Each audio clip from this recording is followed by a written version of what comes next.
이 순간 목을 만져보세요. 목 앞쪽 중앙에 작은 혹이 만져지지는 않나요?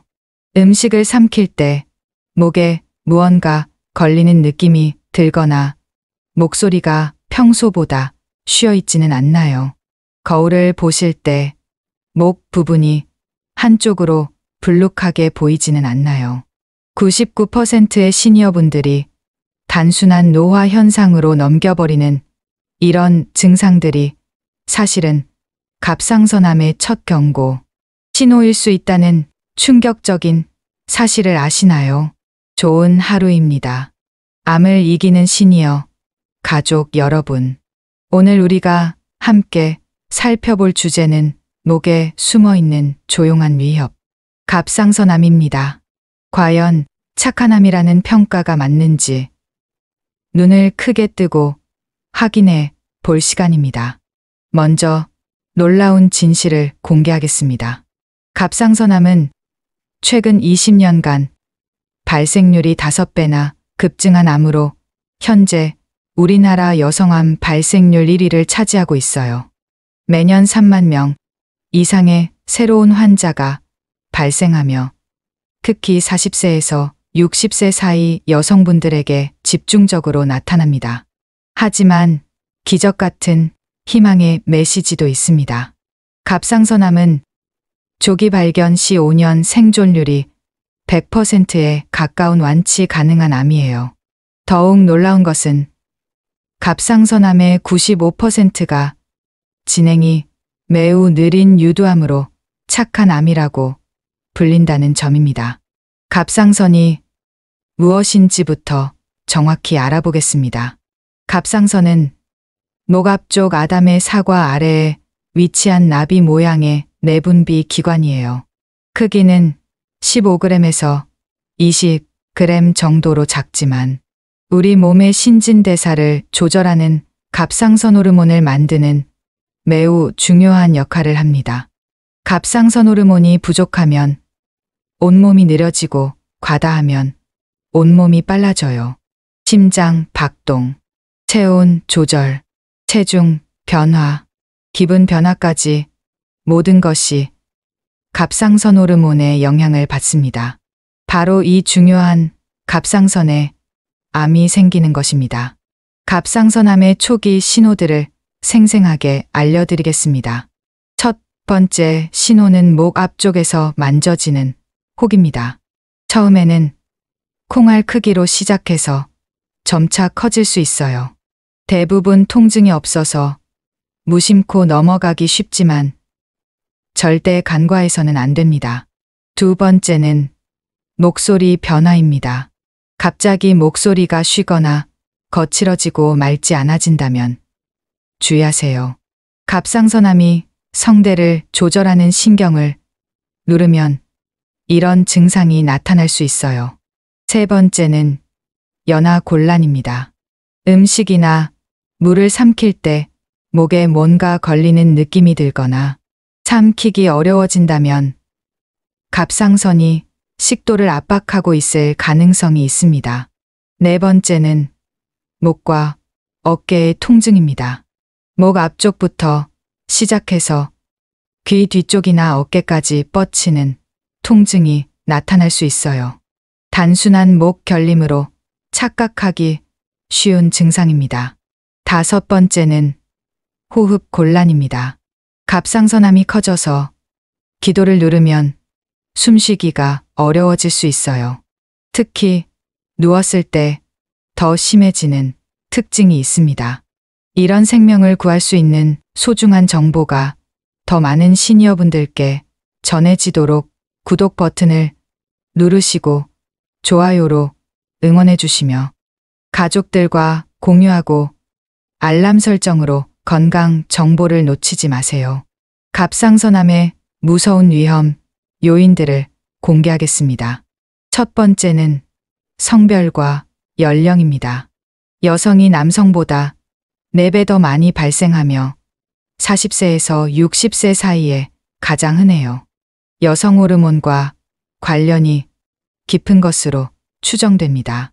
두 번째는 방사선 노출입니다.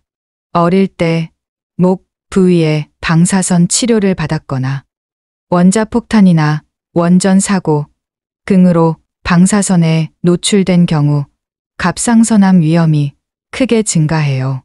체르노빌 원전 사고 후 주변 지역에서 갑상선암이 급증했던 것이 대표적인 예입니다. 세 번째는 요오드 섭취량입니다. 요오드가 너무 많거나 너무 적어도 갑상선암 위험이 높아져요. 우리나라는 김과 미역 등 해조류를 많이 먹어서 요오드 과다 섭취가 문제가 될 수 있습니다. 네 번째는 가족력과 유전적 요인입니다. 직계 가족 중 갑상선암 환자가 있으면 위험도가 3배에서 10배 증가해요. 특히 수질암의 경우 유전성이 강해서 가족 전체의 유전자 검사가 필요할 수 있습니다. 다섯 번째는 기존 갑상선 질환입니다. 갑상선결절, 갑상선염, 갑상선 기능 항진증이나 저하증이 있으면 갑상선암 위험이 높아져요. 정기적인 추적 관찰이 매우 중요합니다. 갑상선 자가검진 방법을 정확히 알려드리겠습니다. 거울 앞에 서서 목을 뒤로 젖히고 물을 삼켜보세요. 이때 아담의 사과 아래 부분이 함께 올라가면서 혹이나 부종이 보이는지 확인하세요. 손가락으로 직접 만져보는 방법도 있어요. 목을 뒤로 젖힌 상태에서 검지와 중지 두 손가락으로 갑상선 부위를 부드럽게 원을 그리며 만져보세요. 딱딱하거나 움직이지 않는 덩어리가 만져진다면 즉시 병원을 방문하셔야 합니다. 갑상선 기능 검사도 중요합니다. 혈액 검사로 갑상선 자극 호르몬과 갑상선 호르몬 수치를 측정해서 갑상선 기능을 평가할 수 있어요. 이 수치들이 비정상이면 추가 검사가 필요합니다. 갑상선 초음파는 갑상선암 진단의 핵심 검사입니다. 1cm 이하의 작은 결절도 정확히 발견할 수 있고 결절의 모양과 특징을 통해 양성과 악성을 구별할 수 있어요.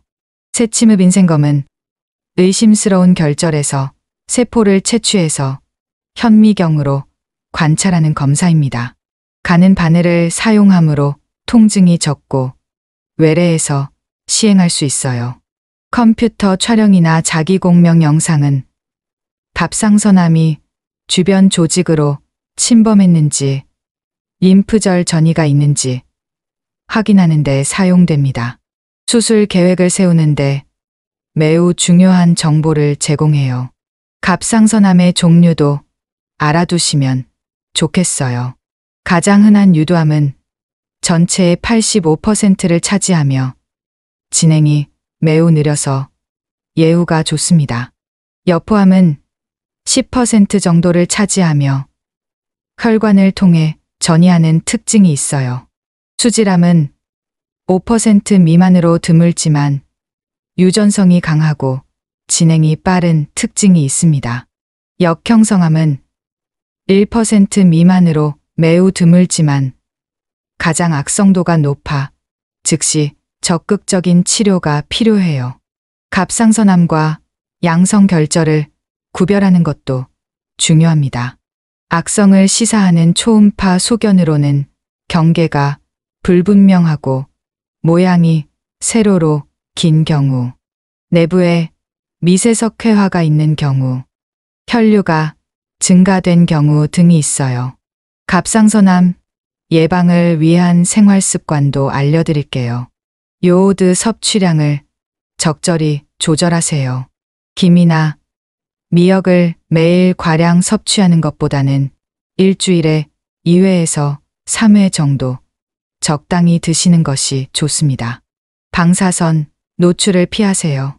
불필요한 목 부위 엑스레이나 컴퓨터 촬영은 가능한 한 피하시고 꼭 필요한 경우에만 받으세요.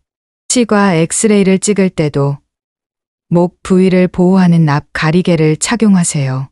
스트레스 관리도 중요합니다.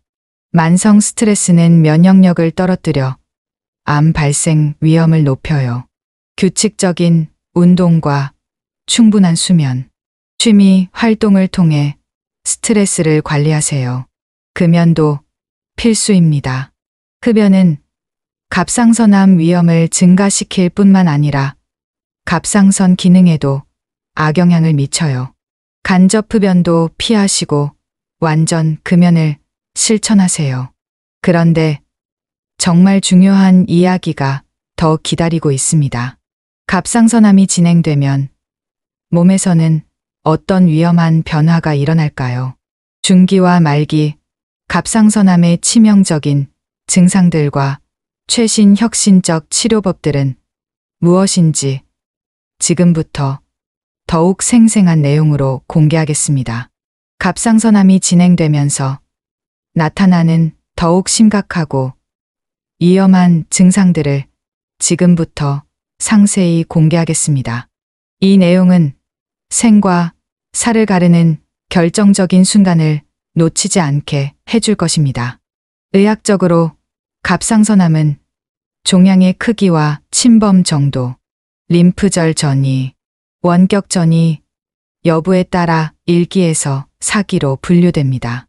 1기와 2기는 갑상선 내에만 국한된 상태로 완치율이 거의 100%에 달해요. 하지만 3기와 4기로 진행되면 상황이 급변합니다. 진행성 갑상선암의 첫 번째 위험 신호는 급속히 커지는 목의 혹입니다. 처음에는 1cm 정도였던 결절이 몇 달 사이에 3cm에서 5cm로 급격히 커져요. 겉으로 봐도 목이 한쪽으로 불룩하게 튀어나오는 것을 확인할 수 있습니다. 두 번째는 지속적이고 심한 목소리 변화입니다.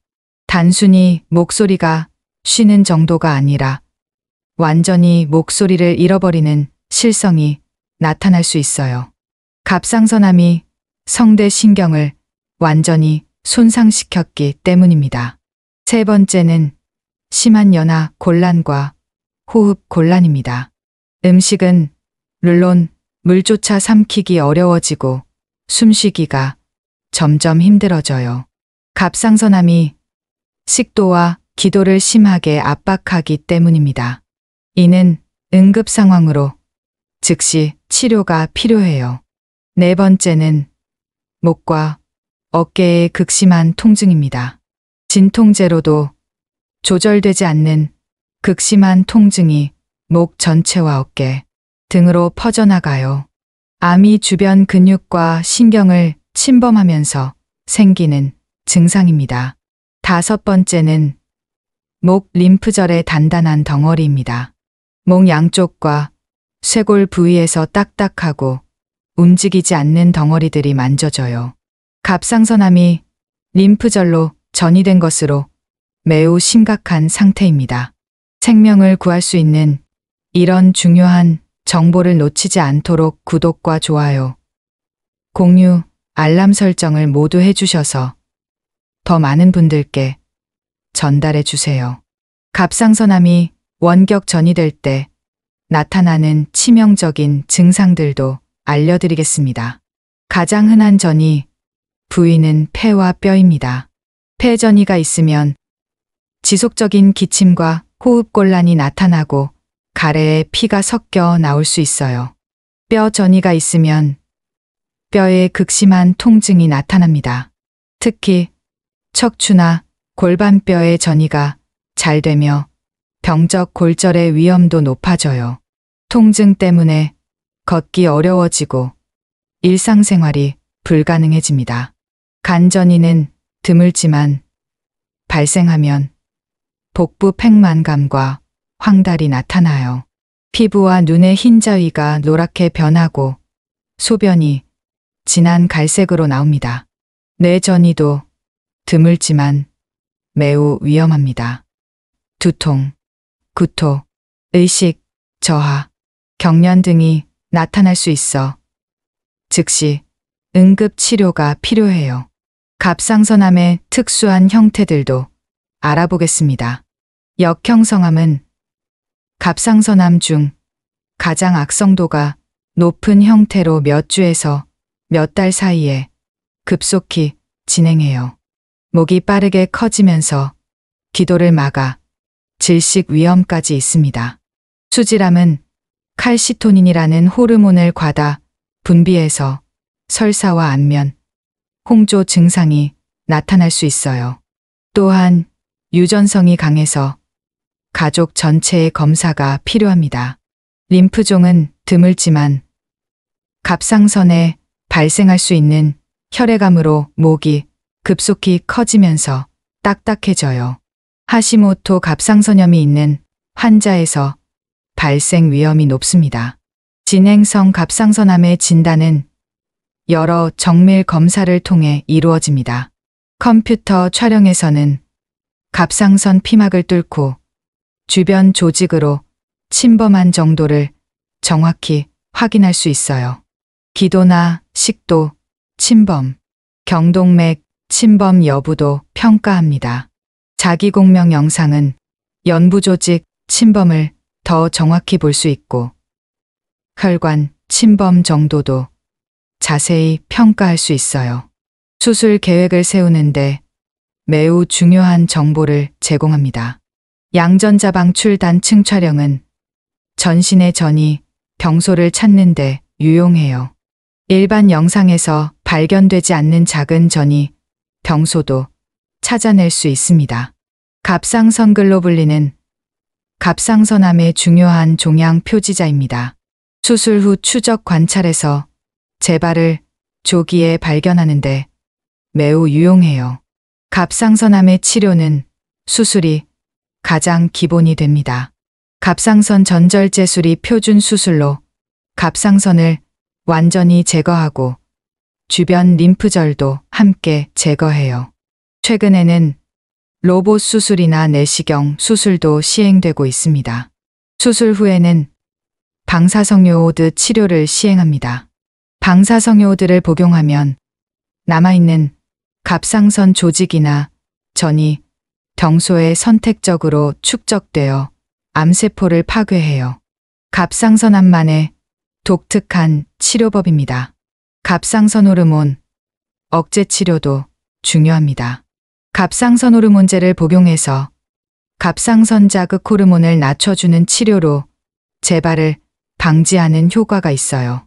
진행성이나 전이성 갑상선암에서는 표적 치료제를 사용합니다.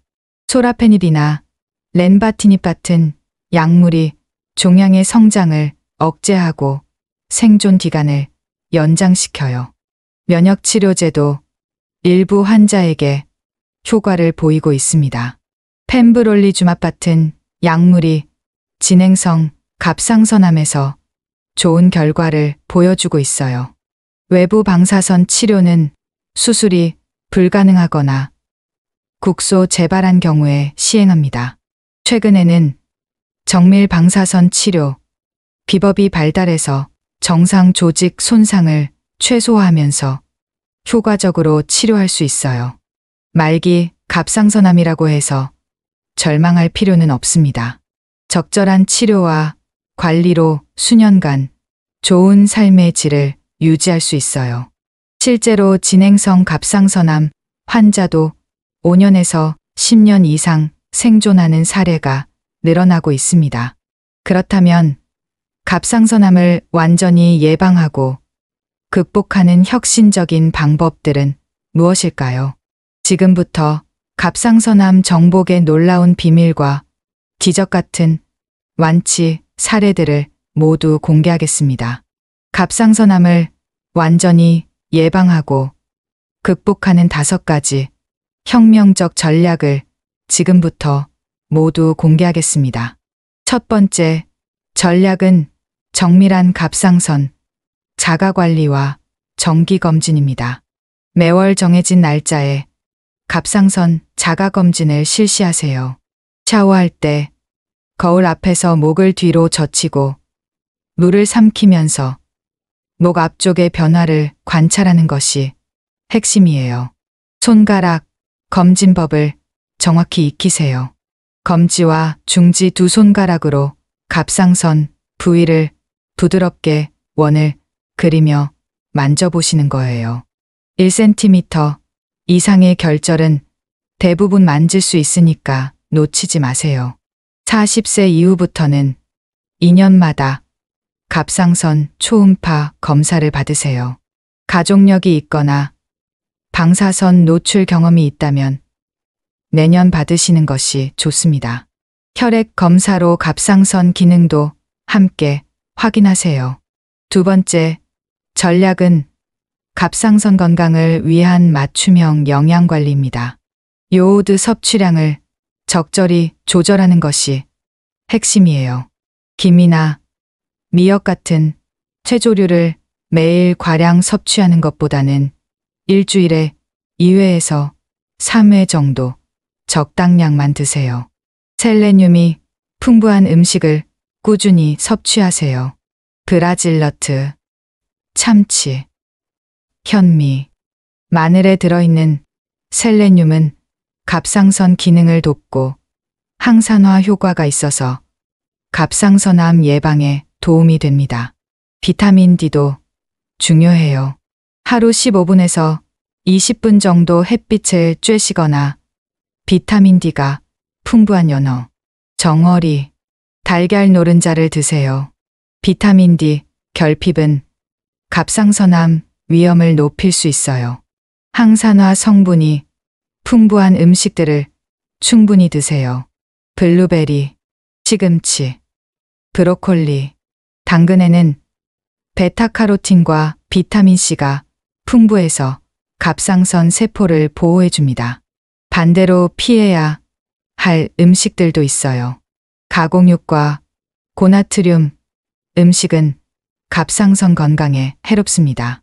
트랜스 지방이 많은 패스트푸드나 과자류도 염증을 유발해서 갑상선에 악영향을 미쳐요. 세 번째, 전략은 갑상선을 위한 생활환경 최적화입니다. 방사선 노출을 최소화하세요. 불필요한 의료용 방사선 검사는 피하고 꼭 필요한 경우에만 받으세요. 치과 엑스레이를 찍을 때는 반드시 목 부위 보호대를 착용하세요. 화학물질 노출도 주의하세요. 농약이나 산업화학물질, 플라스틱 용기에서 나오는 환경 호르몬들이 갑상선 기능을 교란시킬 수 있어요. 친환경 세제를 사용하고 플라스틱 용기보다는 유리나 스테인리스 용기를 사용하세요. 실내 공기질도 관리하세요. 담배 연기나 화학적 냄새는 갑상선에 해로울 수 있어요. 공기청정기를 사용하거나 자주 환기를 시켜서 깨끗한 공기를 유지하세요. 네 번째, 전략은 스트레스 관리와 면역력 강화입니다. 만성 스트레스는 갑상선 호르몬 분비를 교란시키고 면역력을 떨어뜨려 암 발생 위험을 높여요. 명상이나 요가, 심호흡 같은 이완법을 매일 실천하세요. 규칙적인 운동도 필수예요. 주 5회 하루 30분 이상의 유산소 운동을 하시면 갑상선 기능을 개선하고 면역력을 높일 수 있습니다. 걷기, 수영, 자전거 타기가 특히 좋아요. 충분한 수면도 중요합니다. 하루 7시간에서 8시간 정도 질 좋은 잠을 자시면 갑상선 호르몬 분비가 정상화되고 면역력이 강화됩니다. 잠자기 2시간 전부터는 스마트폰 사용을 피하세요. 여러분의 소중한 건강을 위해 이런 생명을 구하는 정보가 더 많은 분들께 전해지도록 구독, 좋아요, 공유, 알람 설정을 빠짐없이 해주시면 마음 깊이 고마울 것입니다. 다섯 번째, 전략은 갑상선암 치료와 수술 후 관리의 완벽한 마스터입니다. 갑상선암 진단을 받으셨다면 병기와 유형에 맞는 맞춤형 치료를 받으세요. 유두암이나 여포암의 경우 대부분 완치가 가능하니까 절망하지 마세요. 수술 전 준비도 중요해요. 금연을 철저히 하시고 영양 상태를 개선하세요. 수술 전 요오드 제한 식단을 지켜서 방사성 요오드 치료 효과를 높이는 것도 필요합니다. 수술 후 관리는 평생에 걸친 과제예요. 갑상선 호르몬제를 매일 같은 시간에 복용하시고 정기적으로 갑상선 글로불린 수치를 확인하세요. 재발을 조기에 발견하는 가장 중요한 방법입니다. 목소리 관리도 신경 써야 해요. 수술 후 성대 신경이 일시적으로 마비될 수 있으니까 무리한 발성은 피하시고 필요하면 언어 치료를 받으세요. 칼슘과 비타민 D 보충도 필요할 수 있어요. 부갑상선이 손상되면 혈중 칼슘이 떨어질 수 있으니까 정기적으로 검사를 받으시고 필요하면 보충제를 복용하세요. 실제 기적 같은 완치 사례들을 생생히 전해드릴게요. 58세 김모 할머니는 2cm 크기의 갑상선 유두암으로 갑상선 전절제술을 받으셨어요. 수술 후 방사성 요오드 치료까지 완료하시고 현재 10년째 재발 없이 건강하게 지내고 계십니다. 매일 요가를 하시며 스트레스를 관리하고 해조류 섭취량을 조절하며 건강을 유지하고 계세요. 63세 박모 할아버지는 목 림프절까지 전이된 3기 갑상선암이었지만 수술과 방사성 요오드 치료로 완치되셨어요. 현재 8년째 갑상선 글로불린 수치가 검출되지 않는 완전관의 상태를 유지하고 계십니다. 금연을 철저히 하시고 규칙적인 운동으로 면역력을 높이고 계세요. 67세 이모 할머니는 여포암으로 진단받아 수술을 받으셨는데 태전이가 발견되어 방사성 요오드 고용량 치료를 받으셨어요. 치료 후전이 병소가 완전히 사라져서 현재 6년째 건강한 상태를 유지하고 계십니다. 셀레늄이 풍부한 음식을 꾸준히 드시며 영양관리에 힘쓰고 계세요. 72세 최모 할머니는 수질암이라는 희귀한 갑상선암으로 진단받으셨지만 조기 발견으로 완치하셨어요. 유전자 검사 결과 가족성이 아닌 산발성 수질암으로 확인되어 자녀분들은 안전했습니다. 현재 5년째 칼시토닌 수치가 정상을 유지하고 계세요. 69세 정모 할아버지는 진행성 갑상선암으로 뒤도 침범까지 있는 상태였지만 광범위 절제술과 기도 성형술로 완치하셨어요. 수술 후 일시적으로 목소리 변화가 있었지만 언어 치료를 통해 회복하셨고 현재 4년째 재발 없이 지내고 계십니다. 여러분도 절대 포기하지 마세요. 갑상선암은 조기 발견하면 거의 완치 가능한 암이에요. 정기적인 자가검진과 건강한 생활 습관으로 충분히 예방하고 극복할 수 있습니다. 무엇보다 갑상선은 목에 있어서 본인이 직접 만질 수 있다는 장점이 있어요. 매월 자가검진을 실천하시고 작은 변화라도 놓치지 마시기 바랍니다. 다음 영상에서는 방광암에 대해 자세히 알려드리겠습니다. 방광암은 흡연과 밀접한 관련이 있는 암으로 혈뇨가 주요 증상입니다. 방광암의 초기 신호와 예방법 그리고 최신 치료법들을 상세히 준비했습니다. 오늘도 자신의 몸을 세심하게 살피고 건강을 위해 노력하시는 여러분을 진심으로 존경합니다. 매일 아침 목 앞을 가볍게 만져보시며 자가검진을 실천하시고 균형 잡힌 식단과 규칙적인 운동으로 갑상선 건강을 지켜나가시기 바랍니다. 가족들과 함께 웃음 가득한 시간을 만들어 가시며 스트레스 없는 행복한 일상 되시길 간절히 기원합니다. 신이여, 여러분의 귀중한 건강 관리 경험을 공유해 주세요.